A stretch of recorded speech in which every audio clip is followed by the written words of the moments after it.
Bismillahirrahmanirrahim. Assalamualaikum warahmatullahi wabarakatuh. Alhamdulillah alladzi bi ni'matihi tatimmus shalihat wa bi fadlihi tatanazzalul barakatu wal khairat wa bi taufiqihi tatahaqqaqul maqasid wal ghayat. Asyhadu an la ilaha illallah wa asyhadu anna Muhammadar Rasulullah. Allahumma salli wa sallim ala Sayyidina Muhammad wa ala alihi wa sahbihi ajma'in, amma ba'du. Kaum muslimin dan kaum muslimat, orang tua kami, guru-guru kami, sidang jamaah salat subuh yang dimuliakan oleh Allah Subhanahu wa taala. Pertama-tama marilah kita memanjatkan puji dan syukur kita kepada Allah Subhanahu wa taala yang masih memberikan kita nikmat iman, nikmat sehat, dan juga nikmat kesempatan untuk kita membuka mata pada pagi yang berbahagia ini. Dan tidak bosan-bosannya kita terus memuji Allah atas nikmat kehidupan yang Allah berikan setiap paginya dengan kita membaca Alhamdulillahilladzi ahyana ba'dama amatana wa ilaihin nusyur. Alhamdulillah, segala puji bagi Allah alladzi ahyana, yang telah menghidupkan kita pada pagi ini, ba'dama amatana, yang sebelumnya kita diberikan kematian. Jadi tidur itu adalah salah satu bentuk kematian kecil. Berapa banyak orang yang tidur malam rupanya menjadi tidur panjangnya ataupun kematiannya. Wa ilaihin nusyur, dan kepadanya lah semua kita akan kembali.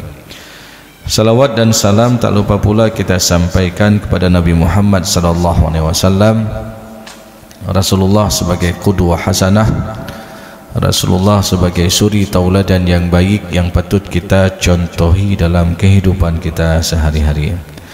Bapak Ibu yang muliakan oleh Allah Subhanahu wa taala, kembali kita melanjutkan kajian tentang permasalahan fiqh mawaris, yang mana permasalahan fiqh warisan ini termasuk hukum yang detail yang Allah sebutkan di dalam Al-Quran, yang mana dalilnya terdapat dalam surat An-Nisa ayat ke-7 secara global. Laki-laki ada bagian, perempuan juga ada bagian, sedikit atau banyak, nasiban mafruḍa, bagian yang telah Allah tetapkan.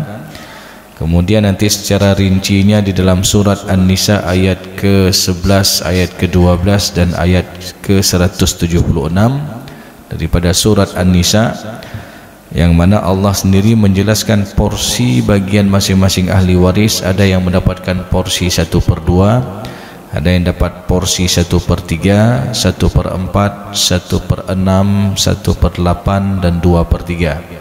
Jadi bagian-bagian itu semua adalah ketetapan daripada Allah Subhanahu wa taala, dan ini sekali lagi bukan ditentukan oleh para ulama, bukan juga ditentukan oleh para nabi, tapi langsung ketetapannya daripada Allah Subhanahu wa taala.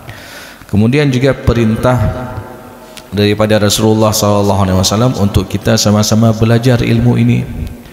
Ta'allamul fara'idha wa'allimuhun nas, pelajarilah ilmu faraid dan ajarkanlah kepada yang lainnya. Fa innaha nisful ilm, sesungguhnya dia adalah setengah daripada ilmu. Wa huwa yunsa, dan ilmu ini termasuk ilmu yang dilupakan. Wa huwa awwalu syai'in yunza'u min ummati, bahkan ilmu ini juga termasuk ilmu yang paling awal dicabut daripada umatku, kata Rasulullah. Bagaimana dicabutnya sebuah ilmu? Dengan dua kondisi. Yang pertama, orang enggak mau belajar tadi, mereka melupakan ilmu ini. Yang kedua, boleh jadi Allah wafatkan orang yang faham, ya. Kemarin kita sama-sama mendengar beberapa waktu yang lalu, ya, guru kita bersama Tengku Syukri Daud meninggal dunia, yang mana beliau juga termasuk orang yang konsen masalah faraid ini.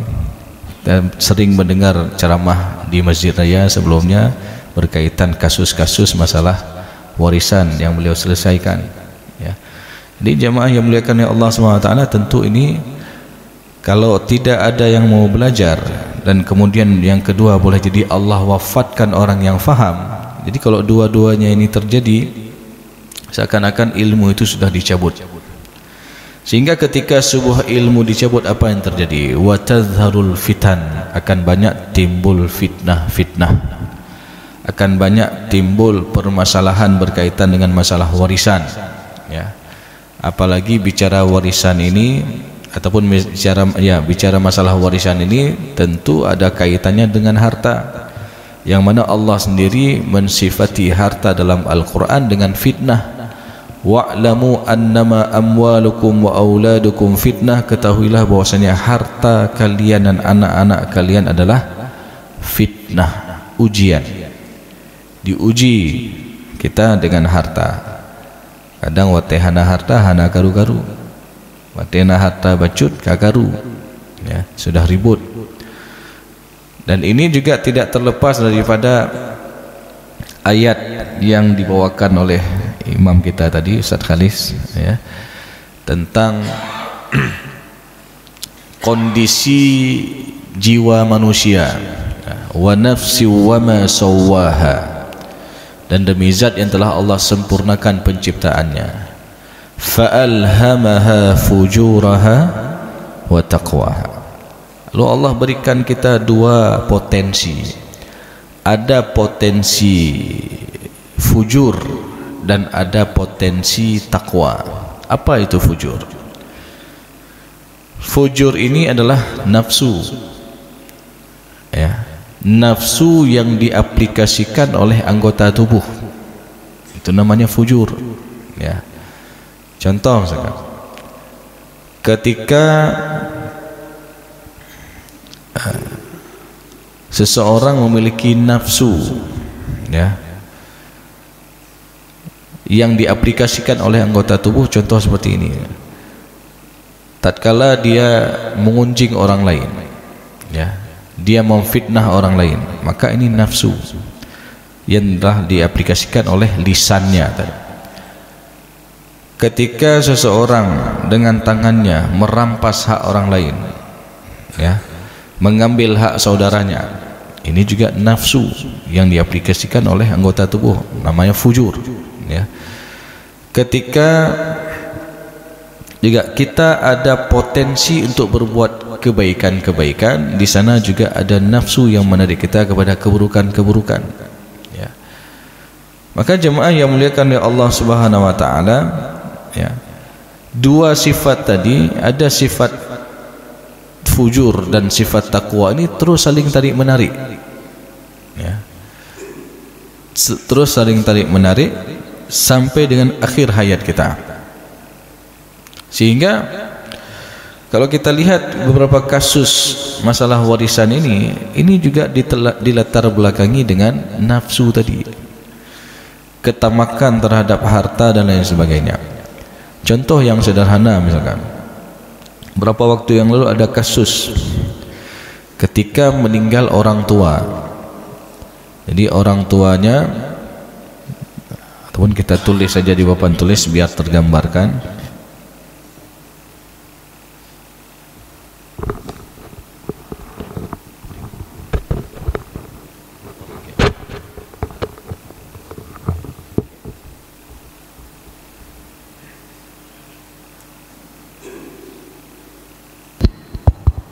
Baik.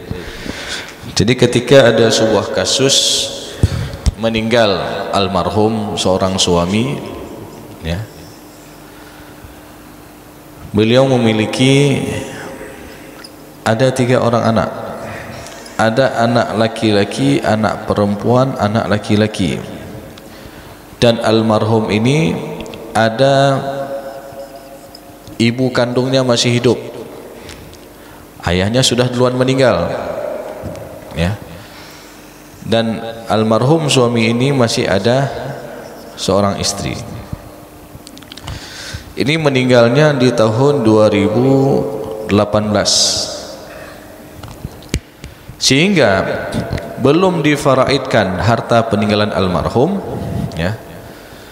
Meninggallah anak perempuan ini di tahun 2018, ya, ketika masa-masa Covid, ya, yang mana almarhumah ini ada meninggalkan keturunan. Dia, si anak perempuan ini ada keturunan, ada cucu laki-laki dan perempuan. Baru tahun 2023 ini mau difaraidkan, ya. Ini juga sudah meninggal dunia di tahun 2022 kemarin, ya. Lalu ketika mau difaraidkan, yang laki-laki ini, yang pertama ini mengatakan apa? Nyo hak ani inang hanali ataupun hak cucunya hanali. Pakan kapatah titi. Karena sudah meninggal dunia. Kemudian hak untuk ibu kandungnya juga tidak diberikan, padahal almarhum ini masih ada saudara kandung, ya, ada saudara kandung. Kita akan lihat nanti satu persatu, ya. Jadi kata mereka nyo hana hak li, yang ke mak almarhum bi hana hak li, bahkan karena begah nana agam, ya. Padahal jemaah yang muliakan ya Allah SWT, kalau kita lihat kasus ini sempat ribut ini, ya, antara anak daripada almarhum dengan cucunya, ponaannya. Mereka minta hak porsi mamanya. Karena tadi ini boleh kita katakan karena potensi nafsu tadi, ingin dapatkan harta, enggak berjalan di atas hukum. Jadi hana hukum itu dikesampingkan, karena kenapa? Ada memang aset peninggalan harta daripada almarhum ini memang strategis, memang bernilai luar biasa, ya.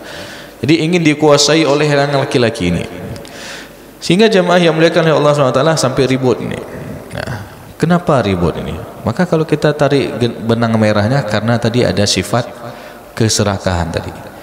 Sifat fujur itu lebih dominan daripada sifat takwanya. Padahal kalau dia melihat secara hukum, ya, bahwasanya penentuan ahli waris itu adalah ketika meninggal almarhum. Ketika meninggal almarhum tahun 2018, siapa masih hidup? Semua masih hidup. Maka semua berhak sesuai dengan porsi masing-masing, ya. Yang mana untuk istri setelah dikeluarkan berkaitan dengan harta bersama, ya, di harta gonogini ataupun harta saharkat ini diselesaikan di awal. Setelah kita mengetahui yang benar-benar harta milik almarhum, maka untuk istri dapat porsi 1/8. Untuk ibu kandung daripada almarhum, walaupun almarhum ini ada keturunan anak laki-laki, dia juga ada hak. Berapa porsinya? 1/6 berdasarkan surat An-Nisa ayat ke-11, wali abawaihi likulli wahidin minhuma sudusu mimma taraka in kana lahu walad, ya. Jadi untuk kedua orang tua almarhum, boleh jadi ibu dan ayah, kalau ada ayah juga, masing-masing mereka dapat 1/6 jikalau almarhum ini ada keturunan, baik keturunan laki-laki ataupun laki-laki dan perempuan. Intinya keturunan ini tidak bisa menghalangi ke atas, ya. Walaupun nana agamnya urunci daripada almarhum itu tetap dapat, ya, 1/6. Nah, sisanya baru diberikan untuk anak-anak ini, ya. Jadi setelah diberikan 1/8, kemudian diberikan 1/6 untuk ibu, sisanya baru diberikan untuk 3 orang anak ini. Ustaz, ini kan sudah meninggal. Walaupun ini sudah meninggal dunia, tetap dihitung haknya. Karena sekali lagi penentuan ahli waris itu bukan ketika mau bagi di tahun 2003, tapi penentuan ahli waris itu adalah ketika meninggal almarhum, ya. Waktu yang meninggal almarhum so mentang udip, ya. Karena syarat daripada kewarisan itu adalah hidupnya ahli waris ketika meninggalnya si pewaris. Nah, jadi hidupnya ahli waris ketika meninggalnya si pewaris, maka ini tetap kita hitung haknya. Contoh misalkan kalau ada harta, misal ini kita contohkan saja, ada, nggak usah banyak, 240 juta misal, misal. Setelah dikurangi harta bersama antara suami istri, ada harta misalkan 240 juta. Tadi hak untuk istri 1/8. Istri 1/8. Ibu kandung dapat 1/6. Kemudian ada 2 anak laki-laki dan 1 anak perempuan, dan juga ada saudara kandung. Saudara kandung yang laki-laki. Untuk 2 anak laki-laki dan 1 perempuan ini mereka dapat asabah bil ghairi. Mereka mengambil sisa, tapi dengan pembagian 2/1 antara laki-laki dengan perempuan. Sedangkan saudara laki-laki kandung ini terhalang dengan anak laki-laki. Jadi saudara kandung ini terhalang dengan anak laki-laki. Baik. Lalu kalau kita cari KPK-nya, ini ketika kita mau menyelesaikan masalah warisan, kita cari KPK-nya, pembaginya dari bagian ahli waris yang ada. Ini 8 dengan 6 nih. Berarti yang habis dibagi berapa? 24 ya. Ya, 24. 24 dibagi 8, 3 bagian. 24 dibagi 6, 4 bagian. Sisanya berapa? Sisanya 17 ya. 17 bagian ini diberikan kepada 2 anak laki-laki dan 1 perempuan, sedangkan saudara kandung terhalang. Jadi kalau ada harta 240 juta, berarti lihat pembaginya ini, asal masalah dibagi 240 juta, berarti nilai 1 bagian adalah 10 juta. Sehingga istri dapat porsi 30 juta, ini kali 10 juta ya, kali 10 juta. Ibu kandung dapat 40 juta, sisanya 170 juta. Itu dibagi 5. Kenapa dibagi 5? Karena laki-laki ada 2 orang, perempuan ada 1 orang. Jadi seakan-akan ada 5 kepala. Jadi masing-masing laki-laki ngambil 2 bagian, perempuan 1 bagian. Jadi dibagi 5.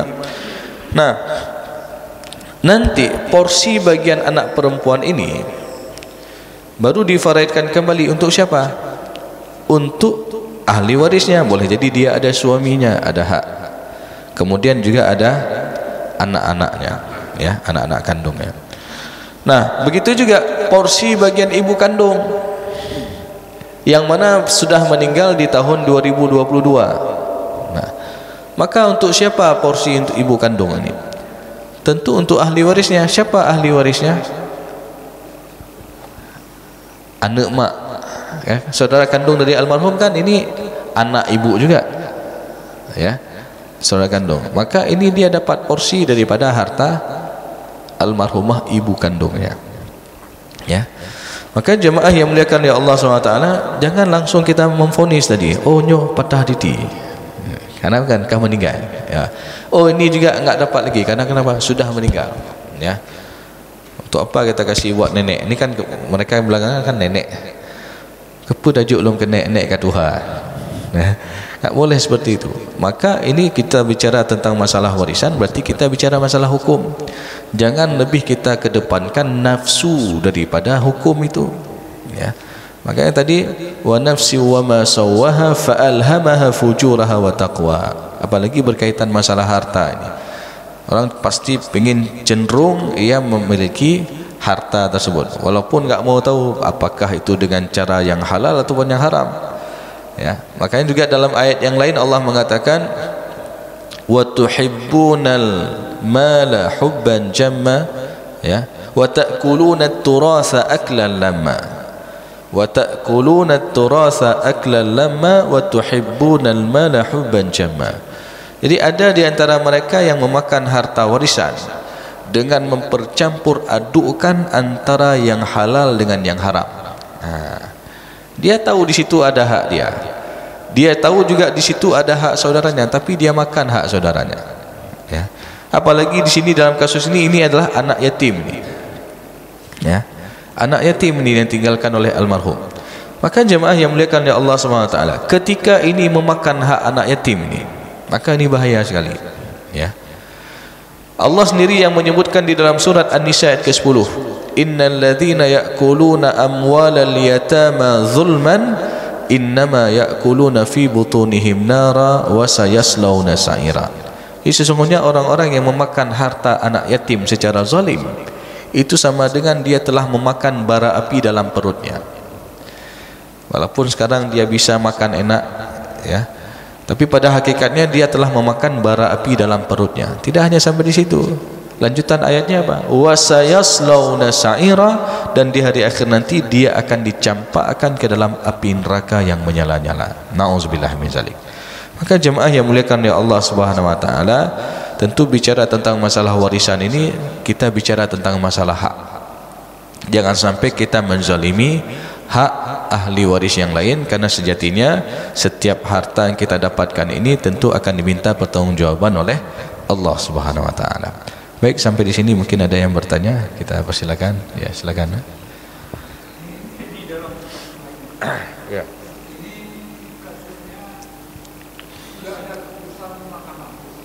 Sudah ada?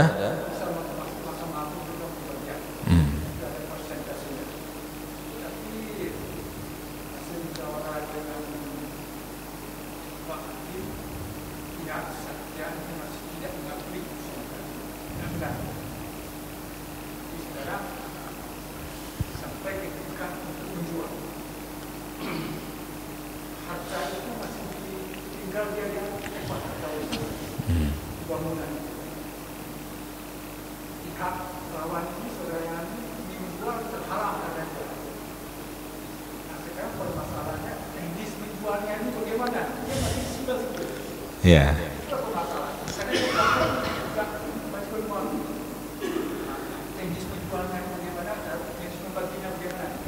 Baik. Terima kasih Pak atas pertanyaannya. Maka kalau sebuah kasus sudah ditetapkan di mahkamah, ya, baik di tingkat provinsi ataupun di tingkat banding ataupun di tingkat kasasi di Mahkamah Agung, ya, tentu kalau tidak ada yang menyanggahnya lagi, maknanya tidak ada dilanjutkan lagi, misalkan dia kan pertama dari mahkamah di tingkat 2 dulu, kalau banding nanti di mahkamah provinsi, kalau sudah ada putusan mahkamah provinsi masih enggak puas, itu bisa ada kasasi di Mahkamah Agung. Kalau sudah ada putusan Mahkamah Agung enggak puas juga, ya, itu ada MK ataupun PK, peninjauan kembali, ya, peninjauan kembali di Mahkamah Agung. Nah, itu tingkatannya, dan itu bukan setahun 2 tahun sidang itu. Kadang 50 tu ataupun 5 sampai 10 tahun kadang. Habis wate kenyan mantan, habis peng untuk pengacara ya, itulah. Jadi kalau sudah ada putusan mahkamah tadi, lalu tidak ada banding misalkan. Tadi sudah kasasi di Mahkamah Agung, lalu mereka enggak buat banding juga. Maka putusan itu pada dasarnya itu mengikat. Ya, mengikat. Dan kalau misalkan susah kali kita eksekusinya ini. Ya. Karena kenapa? Ada ahli waris ataupun pihak lawan itu dia tinggal di tempat objek yang disengketakan, ya. Maka dalam hal ini bisa diselesaikan, ya, secara apa namanya, dengan paksa. Maknanya apa? Oke, secara kekeluargaan dia nggak mau selesaikan untuk dieksekusi, maka itu bisa kita minta dari pihak mahkamah tersebut untuk terjun ke lapangan untuk eksekusi, ya. Mungkin yang beberapa waktu ini viral SPBU di daerah, ya, perbatasan tol, sampai ditutup itu, sampai turun semua, ada polisi, ada mahkamah janto, ya, itu tingkat eksekusi mana, bahwasanya itu disegel, nggak boleh dilanjutkan lagi karena ini kondisinya sedang sengketa. Jadi ya, memang dalam eksekusi itu secara kekeluargaan ini lebih bagus, ya, apalagi sudah ada putusan mahkamah.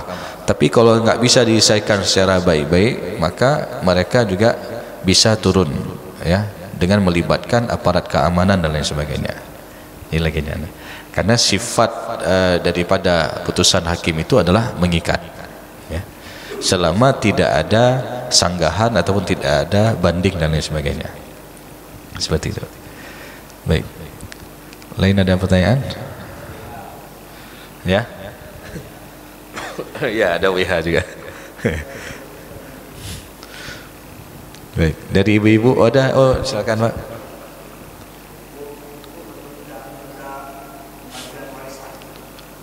Hukum menunda-nunda pembagian warisan.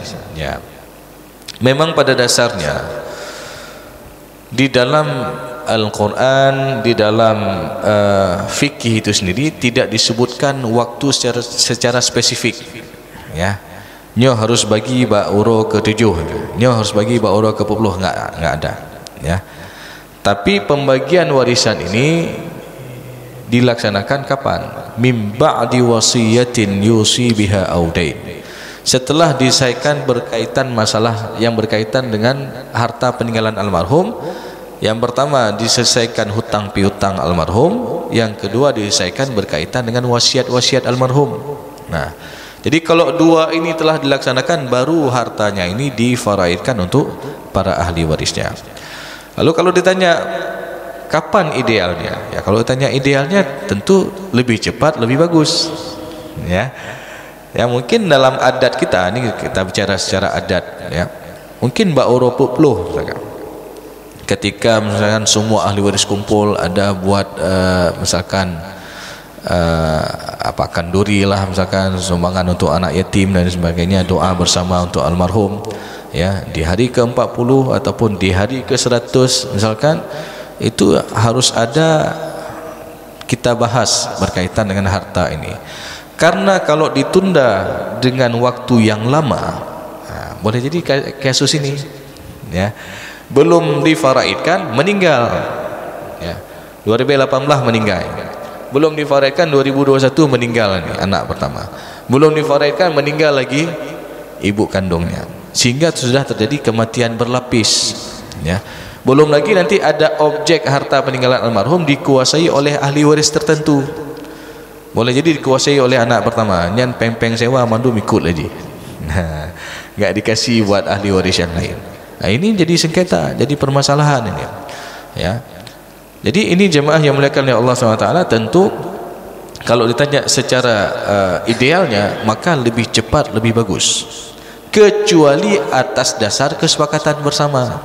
Nah, nyo mantang nama mak anapa bahdu dan nyo hasil sewa nyo anapa tajuk ke mak leh, karena mak mantang utip. Nah, itu atas dasar kesepakatan bersama, ya. Dan kesepakatan ini juga boleh jadi bisa berubah. Kapan misalkan? Oh, kadang nanti istrinya ini sudah menikah lagi. Jangan berubah. Ya. Jadi kadang-kadang kalau enggak difaraidkan, ketika misalkan istri ini sudah menikah lagi, ini kan sudah menjadi percampuran harta dengan suaminya yang kedua. Ya. Ini juga jadi masalah yang pernah kita sampaikan beberapa waktu yang lalu. Ini kebalikan, meninggal istri dulu yang pertama, tidak difaraidkan, padahal dia ada anak 4 orang, ya. Jadi oleh suaminya setelah berapa tahun meninggal istrinya, menikah lagi.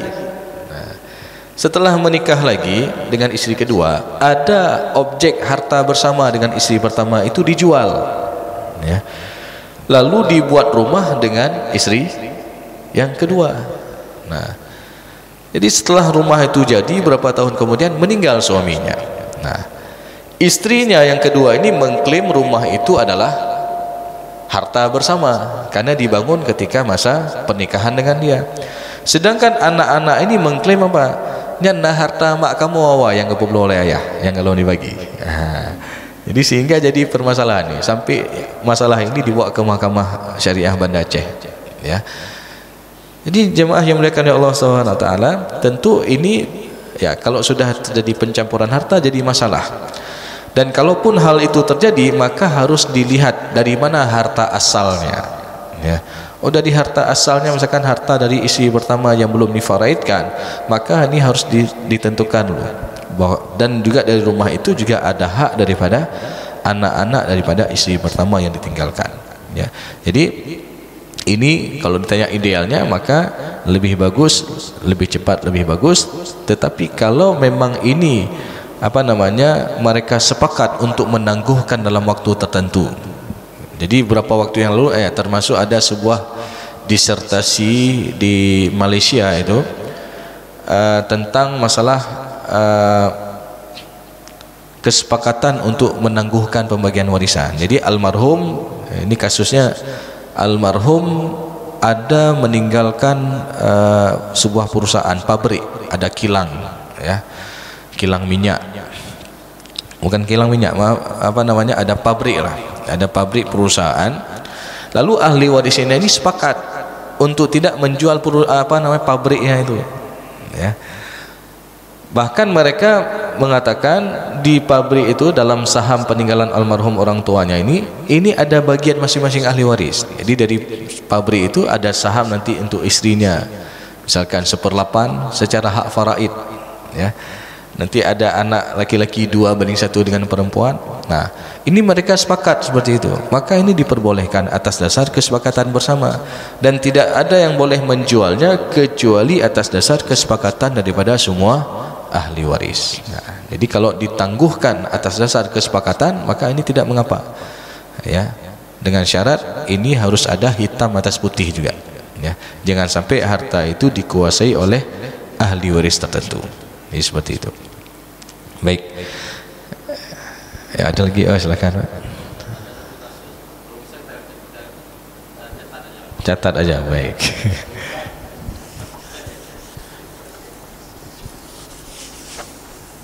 Ya, kayak mana kasusnya?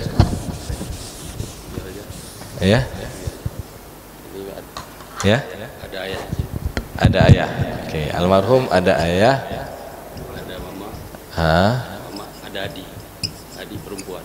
Adik almarhum. Adik perempuan. Ini saudari perempuan kandung. Ya. Terus ada satu lagi, ada anak 4. Ada anak 4. Oke. Berapa laki-laki, berapa perempuan? Semua. Perempuan semua, baik. Kawin ini belum kawin. Nah, cara pembagiannya. Oke. Ini yang meninggal suami, Pak. Yang meninggal suami. Ya, oke. Baik, dalam kasus seperti ini meninggal seorang suami masih meninggalkan kedua orang tua.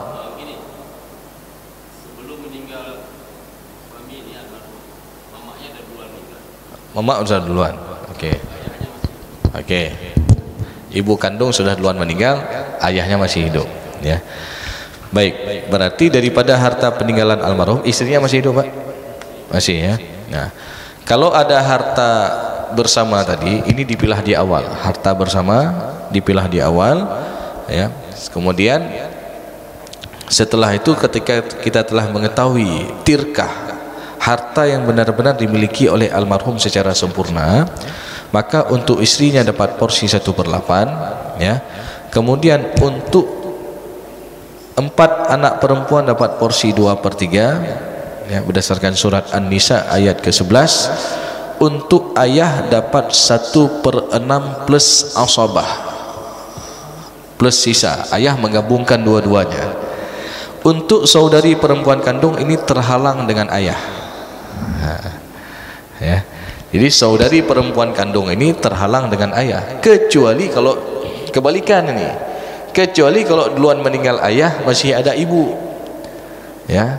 Jadi di sini isi 1/8, ini 2/3, ibu 1/6. Saudari perempuan kandung dia dapat asabah ma'al ghairi nanti. Kalau ibunya masih hidup, ayahnya sudah meninggal, tapi dalam posisi ini ayahnya masih hidup, maka ayah dapat menggabungkan posisinya 1/6 plus asabah, sedangkan saudari perempuan kandung terhalang dengan ayah.